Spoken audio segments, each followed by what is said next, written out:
A misteriosa porta do Jardim do Éden foi encontrada. Esta porta, supostamente guardada por querubins e considerado o limiar entre o paraíso e o mundo terreno, esteve escondida por séculos, desafiando tentativas de sua localização.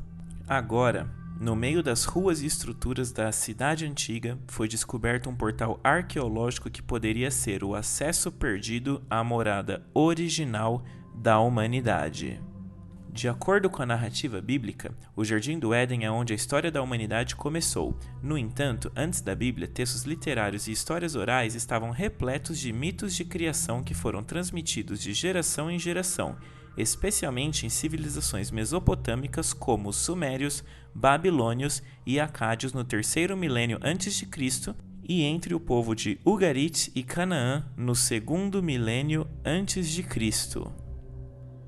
Todos esses mitos compartilham a história de como tudo começou e como a luz e a escuridão, o bem e o mal se entrelaçam como duas forças opostas para formar a vida. A silhueta do Jardim do Éden aparece como um lugar sagrado ou paraíso terrestre de diferentes maneiras nessas narrativas pré-bíblicas. Um rio saía do Éden para regar o jardim e a partir daí se dividia em 4 braços. O nome do primeiro era Pison. Ele circundava toda a terra de Havilá, onde havia ouro. O ouro daquela terra era bom. Também havia bedélio e ônix. O nome do segundo rio era Guion. Ele circundava toda a terra de Cuxi. O nome do terceiro rio era Tigre. Ele fluía a leste da Assíria. E o quarto rio era o Eufrates. O Senhor Deus pegou o homem e o colocou no Jardim do Éden para cultivá-lo e cuidar dele. Gênesis, capítulo 2, versículos 10 a 15. O Jardim do Éden refere-se ao paraíso terrestre bíblico, repleto de comida, água e beleza. De acordo com a história bíblica, Deus criou primeiro Adão e depois Eva, da costela de Adão, neste jardim.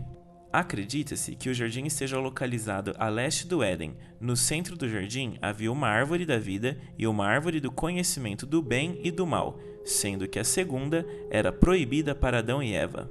No entanto, Satanás, na forma de serpente, seduz Eva a comer o fruto da árvore proibida.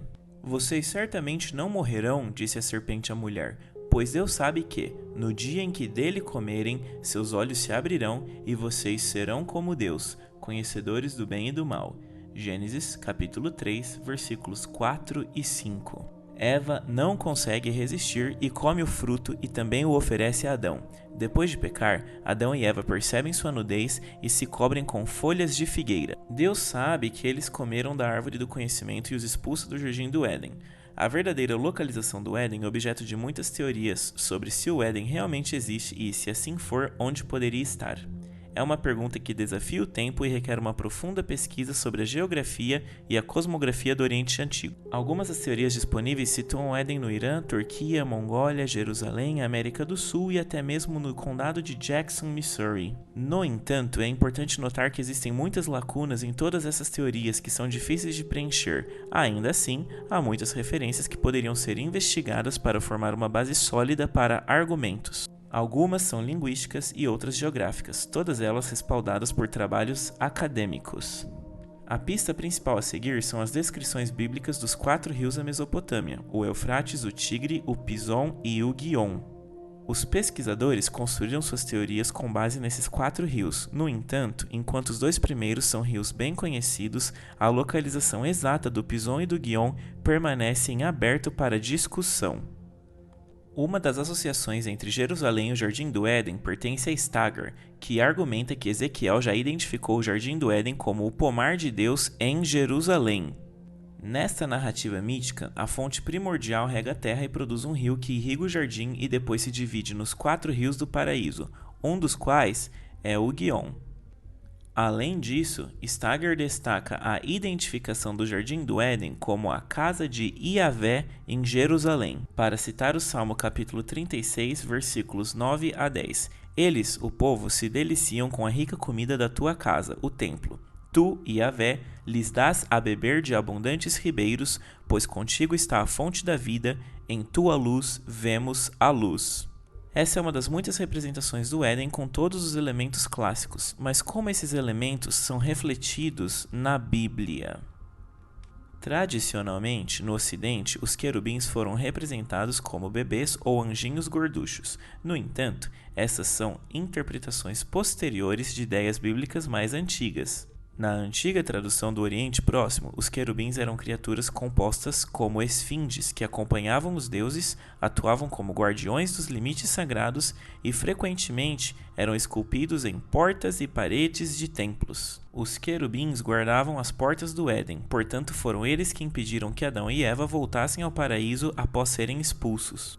Os estudiosos acreditam que o Gênesis foi escrito na segunda metade do primeiro milênio antes de Cristo. Aqueles que o escreveram podem ter se inspirado nos antigos jardins assírios que foram construídos pelos reis para demonstrar seu poder sobre a natureza. O livro de Ezequiel conta a história de um rei que tentou ser como Deus e foi expulso do jardim do Éden. Você foi um querubim ungido para a proteção. Eu o coloquei no Monte Santo de Deus. Você esteve lá. Você caminhou entre as pedras de fogo. Você era perfeito em todos os seus caminhos, desde o dia em que foi criado até que a iniquidade foi encontrada em você. Por causa da multidão de suas negociações, você foi cheio de iniquidade e pecou. Portanto, eu o lancei fora do monte de Deus e o expulsei das pedras de fogo, ó querubim protetor. Ezequiel, capítulo 28, versículos 14 a 16. Talvez o Éden tenha sido um jardim real criado por um rei para honrar seu Deus. Não há menção de uma montanha sagrada no Gênesis. No entanto, o livro de Ezequiel descreve um rei que caminha por uma montanha sagrada de Deus no Éden. Nesta visão, a descrição do céu compartilha muito da linguagem religiosa usada para falar dos templos. Está coberto de joias e cheio de pedras de fogo sobre as quais os reis caminham. Na tradição judaica, a montanha sagrada de Deus está em Jerusalém. É o Monte Sião. Isso pode apontar para a verdadeira localização do Éden. No Gênesis, Adão é descrito como o primeiro homem. No entanto, o livro de Ezequiel fala de um rei que conseguiu acessar o jardim do Éden devido ao seu status. Depois de afirmar que era como Deus, foi expulso. Nas civilizações do Oriente Próximo, os jardins sagrados eram construídos e mantidos pelos reis. Não havia distinção entre religião e política, e os reis funcionavam como elo entre o humano e o divino. Parece que a história do Gênesis incorporou elementos de tradições religiosas associadas à realeza. Talvez Adão simbolizasse o rei da história. Não há menção do diabo na versão do Gênesis. Na história, é uma serpente que sugere a Eva que ela coma o fruto da árvore do conhecimento do bem e do mal. Interpretações posteriores associaram a serpente a Satanás. De fato, as serpentes nem sempre foram apresentadas como más na antiguidade. As serpentes eram consideradas criaturas que desafiavam a morte e guardavam os segredos da vida e da morte. Moisés tinha uma vara que podia se transformar em uma serpente a seu comando. Deus também instruiu Moisés a fazer uma estátua sagrada de uma serpente que tinha o poder de curar pessoas mordidas por serpentes. O Gênesis alude ao fruto proibido, mas não diz qual fruta é. Deus disse a Adão que ele poderia comer qualquer coisa do jardim, exceto o fruto da árvore do conhecimento do bem e do mal. Então, Eva é tentada pela serpente, come o fruto e o oferece a Adão. A ideia de que a fruta era uma maçã talvez provenha da Grécia Antiga, onde a palavra maçã também significa seio. As maçãs eram objetos eróticos e símbolos do desejo sexual em outras culturas. Isso relaciona metaforicamente a fruta com a sexualidade de Adão e Eva. Contamos histórias sobre as origens da vida desde sempre. Todas elas têm o objetivo de dar sentido à nossa existência. A busca e a teorização sobre onde está ou esteve localizado o Jardim do Éden compartilham a mesma paixão. O Jardim do Éden não se trata apenas do início da história humana e da queda do homem. Também é o lugar onde o primeiro conhecimento humano e autoconsciência nasceram. Ainda estamos em busca desse conhecimento, procurando onde o Jardim do Éden está. Isso pode ser uma metáfora para muitas coisas. O que significa o nome Éden? O nome Éden deriva de uma palavra hebraica que significa delícia ou prazer. Alguns estudiosos sugeriram que também pode estar relacionado a uma palavra acádica que significa planície ou estepe. Outra possibilidade é que derive de uma palavra suméria que significa fértil ou produtivo.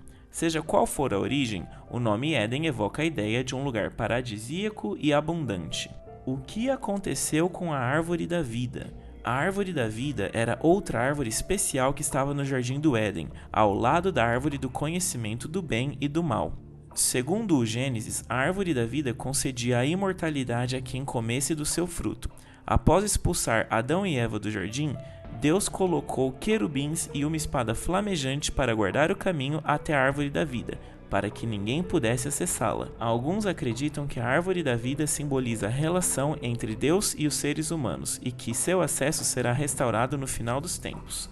Outros a interpretam como uma metáfora da sabedoria divina ou da lei mosaica. Que tipo de serpente tentou Eva? A serpente que tentou Eva é um dos personagens mais enigmáticos da história do Éden.